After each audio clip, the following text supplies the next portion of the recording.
Bonjour et bienvenue à tous à Radha Kripa Rohan. Aujourd'hui, nous allons lire un verset du Srimad Bhagavatam, deuxième chant, chapitre 9, verset 35. Om Namo Bhagavate Vasudevaya.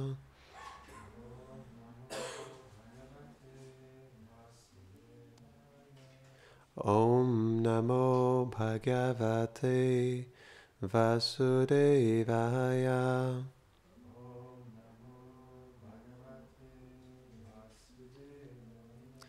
Om Namo Bhagavate Vasudevaya.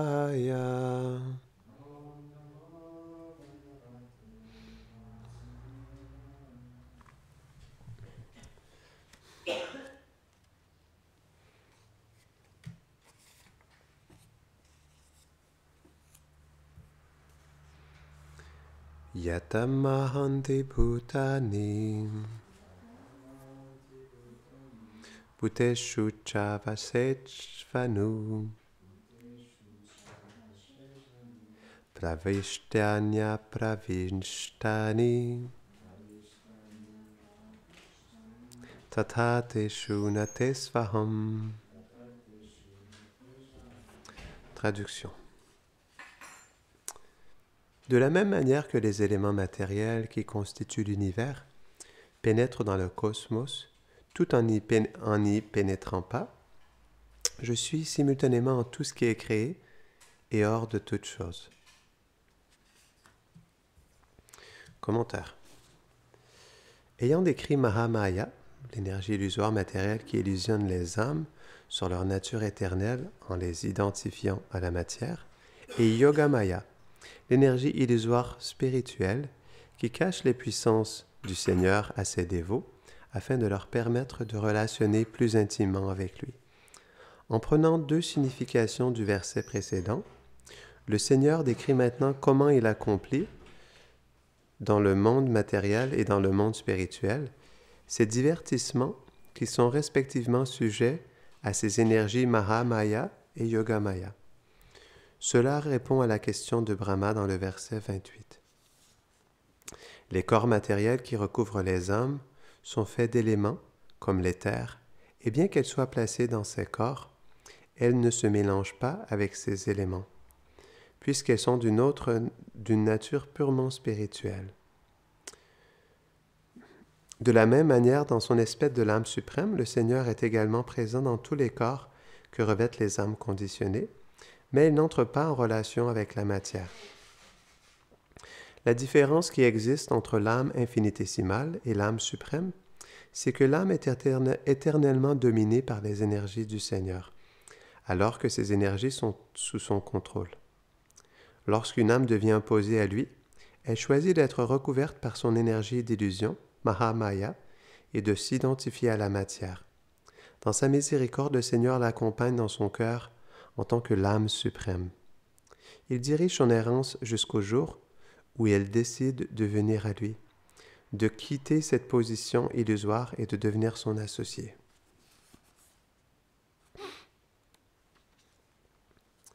Bien que présent en tant que l'âme suprême dans le cœur de tous les êtres, Krishna demeure sans attachement envers leurs activités illusoires, bien qu'il régule et protège toutes les âmes.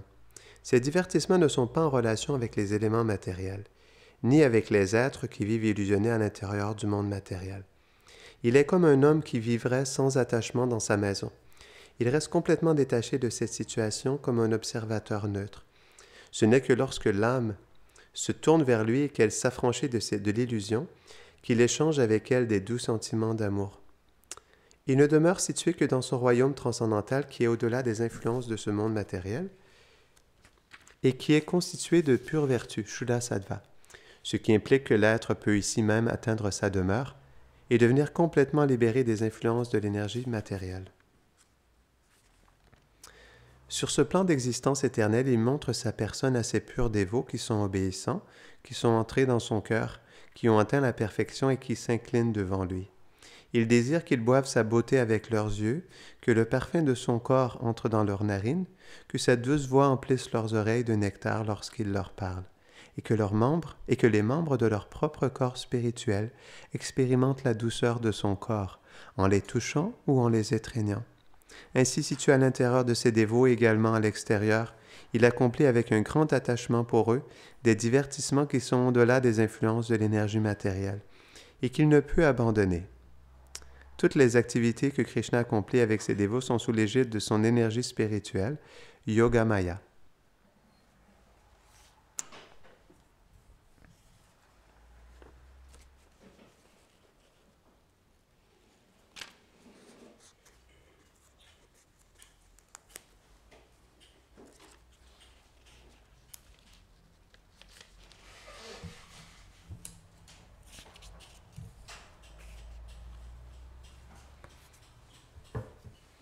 Om Gyanatimirandasya Gyanam Jarashalakaya Chakshurun Meditam Jena Tasmai Shri Gurave Namaha Shri Chaitanya Manobhishtam Stapitam Jena Bhutale Swayam Rupa Kadamayam Dadati Svapadantikam He Krishna Karuna Sindho Dinabandho Jagatpatehi Gopesha Gopika Kantha Radha Kanta Namostute Tam Tapta Kanchana Gaurangi Radhe Vrindavaneshwari Vrishabhanu Sute Devi Pranamami Hare Priye Vanchakalpa Tarubhyashta Kripa Sindhuvya Hivacha Patitanam Pavanebhyo Vaishnavebhyo Namo Namaha Jaya Shri Krishna Chaitanya Prabhu Nityananda Shri Advaita Gadadhara Shivasadi Gaura Bhakta Vrinda Hare Krishna Krishna Krishna Hare Hare Hare Rama Rama Rama Hare Hare Namam Vishnupadaya Krishna Prishtaya Bhutare Srimate Bhaktivedanta Swaminiti Namine Namaste Saraswati Deve Gauravani Prachadine Nirvishesha Shunyavadi Pashtatyade Shatadine.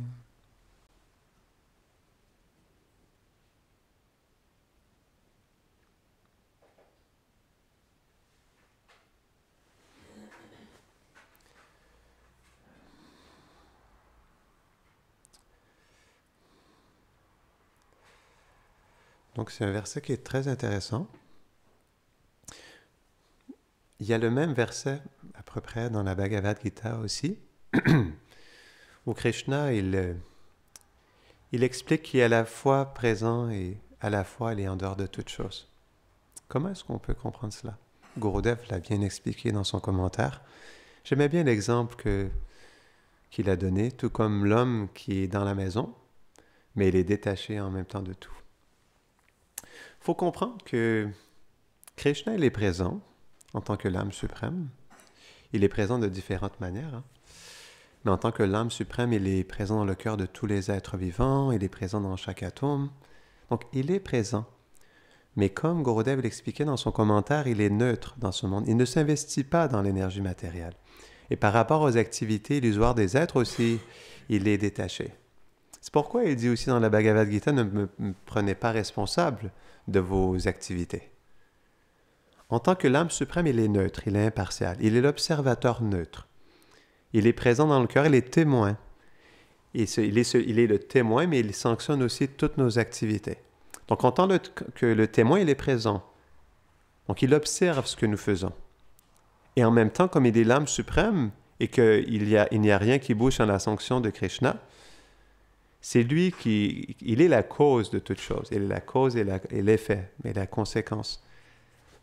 Naturellement, Krishna, c'est lui qui donne le résultat de toutes nos activités aussi. C'est lui qui sanctionne nos activités. Mais en même temps, il n'est pas responsable. parce que nous avons un libre arbitre et Krishna ne fait que réciproquer avec notre désir en réalité. Mais il y avait quelque chose de très intéressant que Gurudev il expliquait. Donc Krishna, il est ici en tant que l'observateur neutre, mais il est pleinement présent à Goloka Vrindavan avec ses associés éternels. Donc c'est à Vrindavan qu'il peut révéler ses sentiments, qu'il peut révéler son cœur, qu'il peut révéler pleinement sa présence. Parce qu'il y a une intimité qui est là. Et parce qu'il y a aussi la Yoga Maya, l'énergie interne du Seigneur. Donc il n'y a pas, des modes de la nature, il n'y a pas l'énergie illusoire. Tout le monde est dans le service de Krishna. Donc c'était très beau comment il expliquait.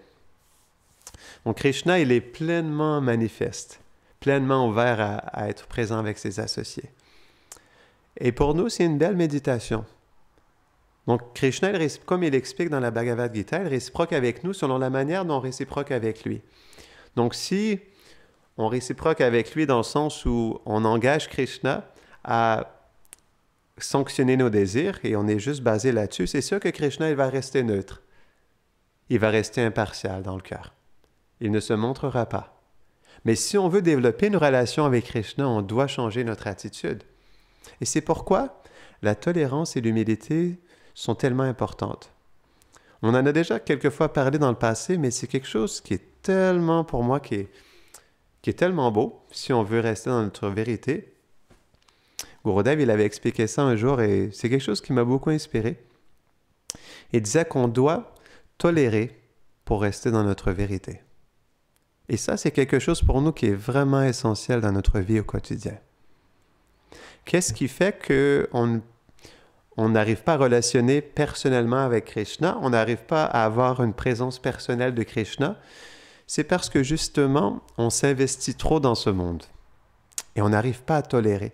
Et la tolérance, elle est importante parce que justement, même si on est une âme spirituelle, on est recouvert par toutes ces couches, par ces modes de la nature, par l'environnement externe. Et il y a plein de circonstances qui nous poussent justement à nous éloigner, nous distancer de notre vérité. Donc la tolérance, elle est vraiment importante parce qu'elle nous permet de rester dans notre vérité. Et plus précisément, il expliquait par rapport à cette tolérance que lorsque, par exemple, une autre personne est dans la colère ou dans l'envie ou la frustration ou l'impatience, si nous, on ne tolère pas, on sanctionne en réalité, plutôt, on met de la valeur à son geste.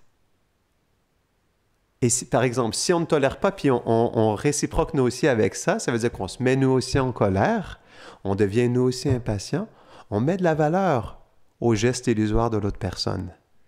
Et donc, on renforce ça en elle et on renforce ça en nous aussi. Et à cause de ça, on éloigne l'autre de sa vérité, puis on s'éloigne aussi de notre vérité. Donc, c'est pourquoi la tolérance, elle est vraiment importante dans une communauté, pour nous-mêmes et pour les autres aussi. Parce qu'on s'entraide, on se protège à rester dans la vérité. Et ça, c'est quelque chose qui est tellement important parce que notre vérité, elle est précieuse. Notre vérité, ça veut dire quoi? Ça veut dire le souvenir de Krishna, notre relation avec Krishna, avec notre maître spirituel, développer cette relation. Donc, si on veut qu'elle se développe, si on veut rester dans le souvenir, on doit tolérer. C'est quelque chose qui est vraiment important. Quand même, hein, Chaitanya Mahaprabhu, il dit que Trinadapi Sunichena Tarorapi Sahishnuna Amanina Manadena Kirtaniya Sadahari. Ça, on doit le porter à l'entour de notre cou. C'est l'ornement qu'on doit porter sur notre cou. C'est une guirlande. On doit toujours porter ça sur nous parce que la tolérance et l'humilité et le respect, ça nous aide justement à rester connectés à notre vérité. Et c'est ça qui fait qu'on se coupe trop facilement. C'est ça qui fait qu'on sent qu'on n'est pas connecté ou qu'on n'arrive pas à progresser. C'est qu'on n'arrive pas assez à tolérer. Et dans ce monde, on doit comprendre qu'on doit beaucoup tolérer en réalité. On a beaucoup à tolérer. Parce qu'on reste quand même recouvert par ce corps. Le corps, il est là. Puis ce corps, il a des difficultés. Parfois, le corps est malade. Parfois, le mental, il est perturbé. Parfois, il y a ci, il y a ça. Il y a plein de circonstances qui font en sorte qu'il y a une difficulté qui est là au niveau matériel. Donc, si on veut rester connecté à notre vérité, on doit vraiment développer cette tolérance pour nous et pour les autres. Et ça, c'est quelque chose qui est vraiment essentiel. Et c'est à travers ça aussi qu'on pourra rester connecté avec Krishna. C'est comme ça aussi que Krishna va réciproquer plus avec nous. C'est pourquoi, hein? C'est pas pour rien quand même. Il dit plusieurs fois dans la Bhagavad Gita que celui qui tolère, il est très cher. Parce que tolérer, ça veut dire quoi? Ça veut dire vouloir rester avec Krishna. C'est ça en réalité. On tolère pour rester connecté à Krishna. C'est pourquoi c'est cher au cœur de Krishna, la tolérance. Parce qu'il y a un effort qui est là personnel dans le cœur. On tolère pour pouvoir rester dans le souvenir de Krishna. Et ça, naturellement, ça plaît au cœur de Krishna. Donc, on doit vraiment, si on veut rester connecté le plus souvent possible, constamment à notre vérité, on doit vraiment développer la tolérance. Ça, c'est quelque chose qui est vraiment essentiel. Comme ça, on pourra rester connecté. Et de cette manière-là, on pourra rester en méditation et dans une bonne disposition intérieure aussi. C'est précieux, parce que notre vérité, c'est nous. C'est ce que nous sommes réellement. Puis, on ne veut pas s'éloigner de ça, on ne veut pas se couper de ça. Et on doit comprendre aussi que quand on ne tolère pas, on renforce aussi l'illusion. Et renforcer l'illusion, ça veut dire quoi? Ça veut dire renforcer l'oubli de Krishna. Et l'oubli de nous-mêmes aussi. Donc c'est pourquoi en réalité, on a tout intérêt à tolérer et à être dans l'humilité. De cette manière-là, on pourra toujours se souvenir de Krishna. Donc je vous invite à méditer là-dessus sincèrement parce que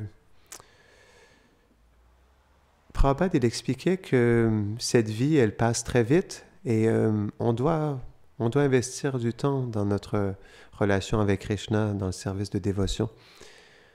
Parce que comme le temps passe vite, la mort approche à grands pas et on doit se préparer.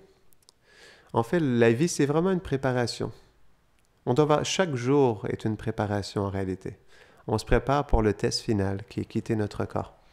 Et on ne devrait jamais oublier ça. Chaque jour est précieux. Puis c'est pourquoi aussi, même si par exemple, un dévot peut avoir des difficultés dans sa vie dévotionnelle ou peut avoir des fois des résistances, chaque jour est tellement précieux parce que chaque jour est une opportunité de tolérer davantage, de se souvenir plus de Krishna, puis de faire un effort sincère dans le cœur pour avoir une connexion plus profonde. On doit vraiment... On doit investir notre cœur.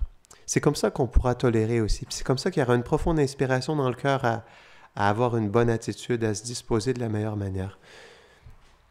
Parce que si le cœur n'est pas investi, Bhaktivinoda Thakur, il explique que dans le Harinam Chintamani, qu'il y a 3 sortes d'inattention par rapport au chant.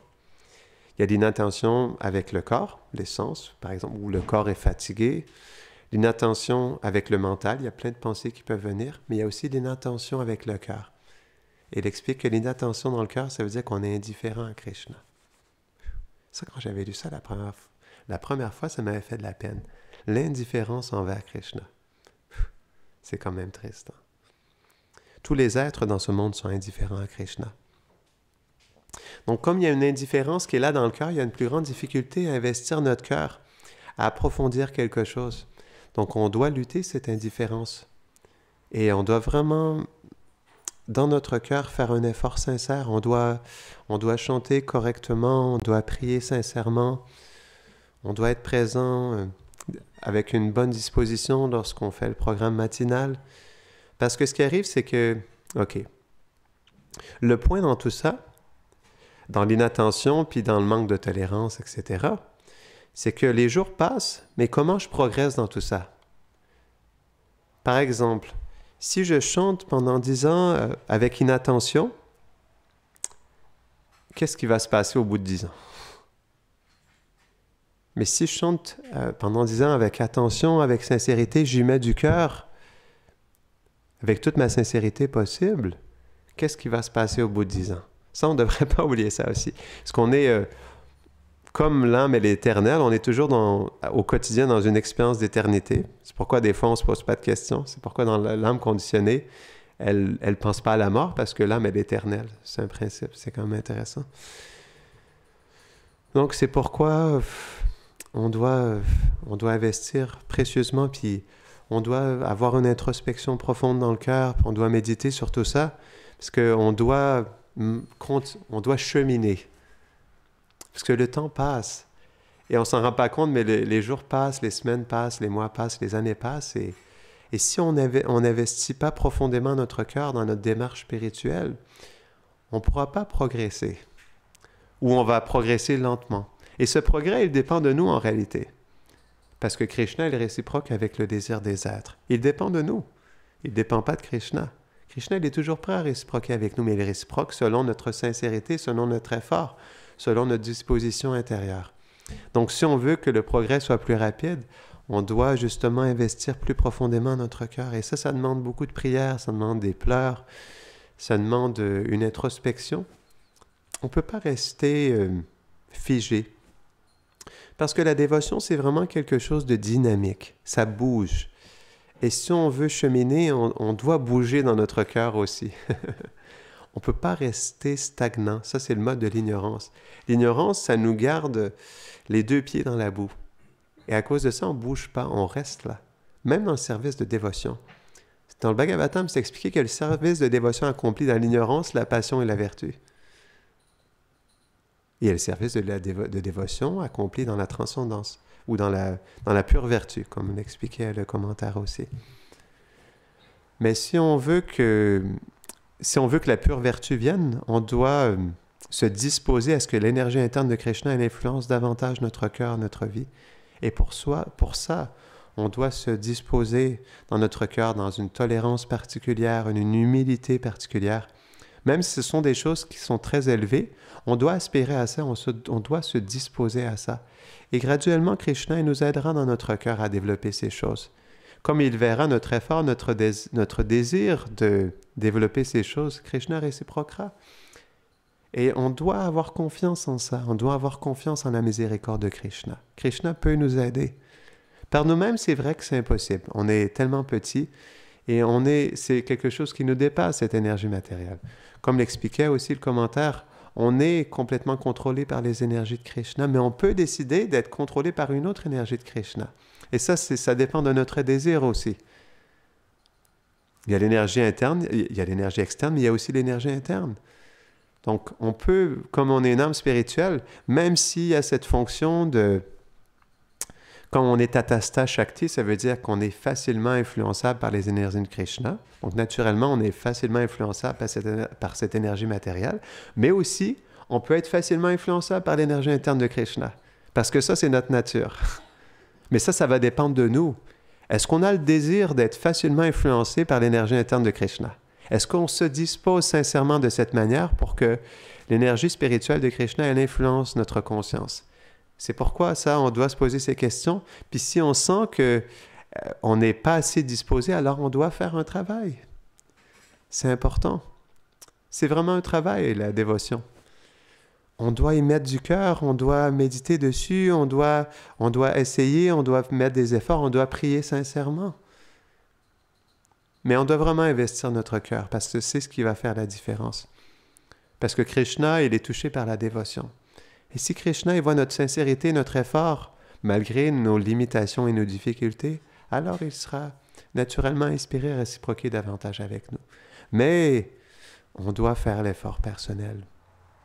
Donc chaque jour est une opportunité tellement précieuse pour ça. Mais on ne doit pas non plus...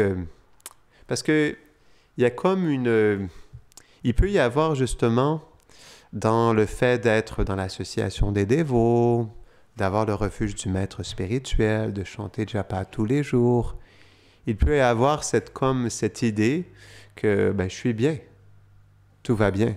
Je fais mon service à tous les jours, je chante mon japa, je fais le Mangal Marti tous les matins, tout va bien. Oui, mais dans tout ça, comment tu progresses? Comment est-ce qu'on progresse? Comment est-ce qu'on se développe à l'intérieur de nous? C'est pourquoi aussi on doit faire attention de ne pas tomber dans l'habitude. Parce que ça, c'est le piège de l'énergie illusoire. Elle nous place dans une habitude et à cause de ça, on crée une indifférence par rapport aux activités dévotionnelles. Parce qu'il y a l'indifférence dans le cœur. Donc si on n'est pas conscient de cette habituation matérielle, alors on peut faire de notre vie dévotionnelle une habitude et se déconnecter justement de cet élan pour cheminer spirituellement. Et ça, on doit vraiment faire attention à ça. Donc, on va terminer ici. Est-ce qu'il y a des questions ou des réflexions avant que nous terminons la classe? Grantara Srimad Bhagavatam ki Janitai Gora Premanande.